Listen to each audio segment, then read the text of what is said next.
If you want to understand money, you've got to start with its history, and that means gold. Have you ever wondered why gold is so valuable? I mean, it's a really weak metal that doesn't have a lot of practical uses. Maybe it's because it reminded people of the sun, which was worshipped in ancient times, that everyone decided they wanted it. And once everyone wants it, it's capable of serving as a medium of exchange. That is, gold can be used as money. And it's an ideal commodity to serve as a medium of exchange because it's portable, it's durable, it's divisible, and it's standardizable. Everybody recognizes what they want. It can be broken into little pieces, carried around. It doesn't rot. It's a great thing to serve as money.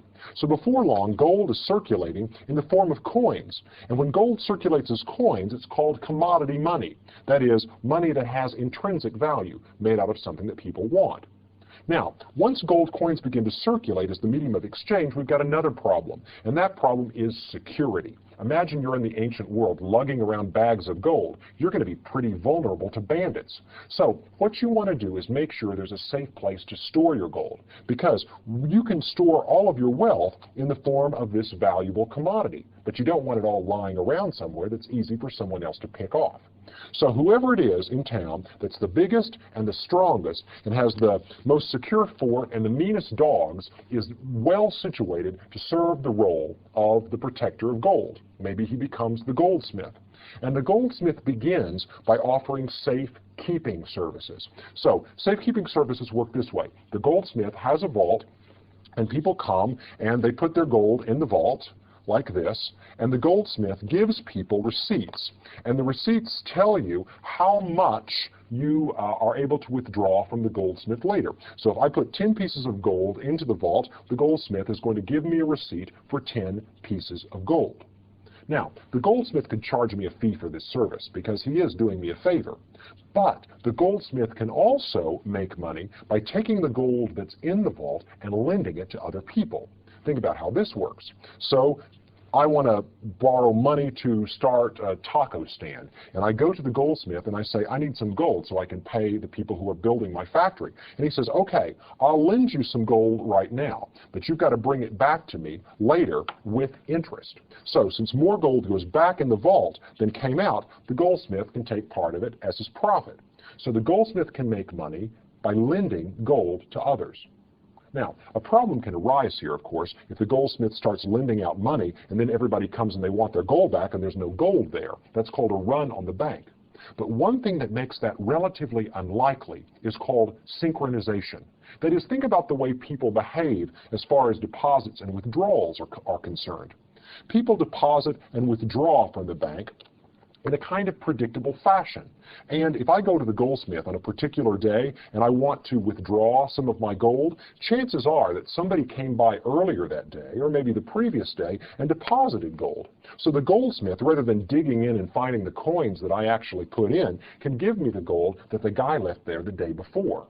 So as long as deposits are well synchronized with withdrawals, the goldsmith can take the bulk of this gold and lend it out, keeping a relatively small amount on hand if people come in and want to withdraw. And then, in the meantime, rely on synchronization. That is, gold flows in and out in some predictable way.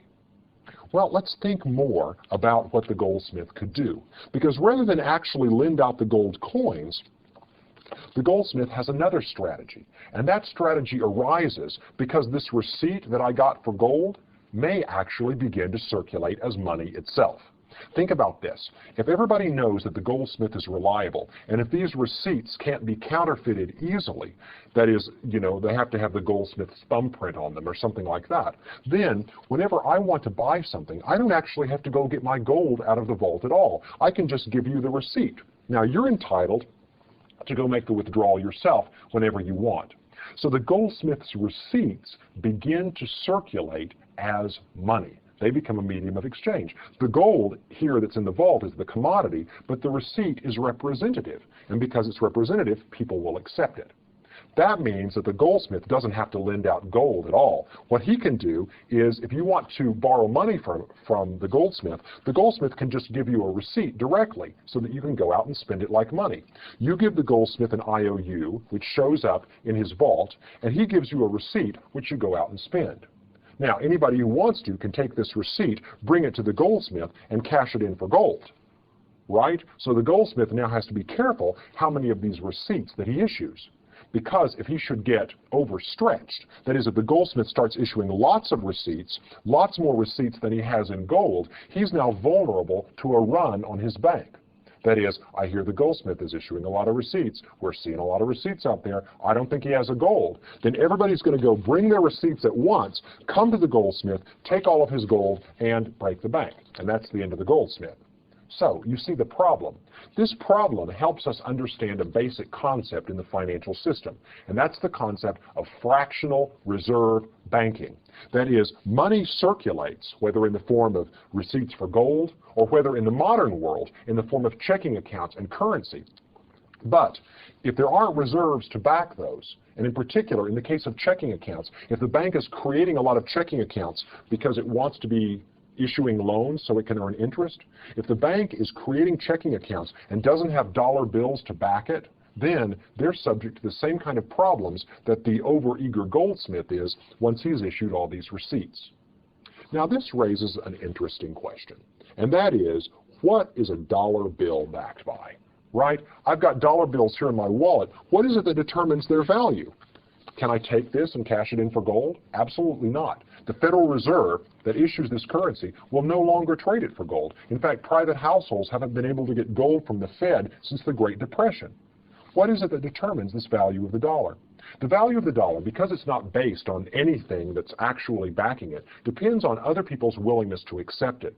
And ultimately, that value is grounded in two things. First of all, the government requires that you hold it to pay taxes. And second, it is legal tender. That is, if I pay a debt with it, then you can't sue me in court for non-payment. But it all goes back, the basic idea of the way the banking system works, all goes back to the goldsmith. The goldsmith starts with safekeeping, then begins making loans, then finds himself the custodian of the community's money supply, because his receipts begin to circulate as money. That puts him in the position of wanting to issue enough of these receipts that he makes full profit off of his lending activities, but not so much that he makes people afraid that he can't actually back his receipts with gold. This is the basic idea behind the modern banking system, a fractional reserve system where checking accounts have to be backed with reserves. We're going to see shortly how that fractional reserve banking system works in the modern financial system.